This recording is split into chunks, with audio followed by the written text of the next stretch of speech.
अस्सलाम वालेकुम dear little stars, कैसे हैं आप सब। उम्मीद करती हूँ सब ठीक ठाक होंगे। डियर स्टार्स, आज मैं आपको परिंदों के नाम हिज्जे के साथ पढ़ना सिखाऊंगी। तो चलें क्लास शुरू करते हैं। चिड़े चिड़िए अलिफ या चिड़िया, काफ वाव ज़बर कव्वा अलिफ वा कव्वा, तोए वाव तोए अलिफ ता तोता,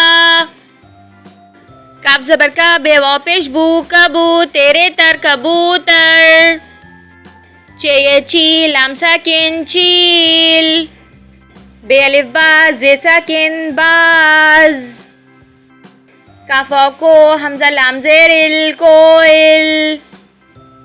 आइए अब रमा पढ़ते हैं। चिड़िया, कौवा, तोता, कबूतर, चील, बाज, कोयल। डियर स्टार्स, उम्मीद करती हूँ आपको परिंदों के नाम हिज्जे के साथ अच्छे से याद हो गए होंगे। मिलती हूँ नेक्स्ट क्लास में, जब तक के लिए बाय बाय।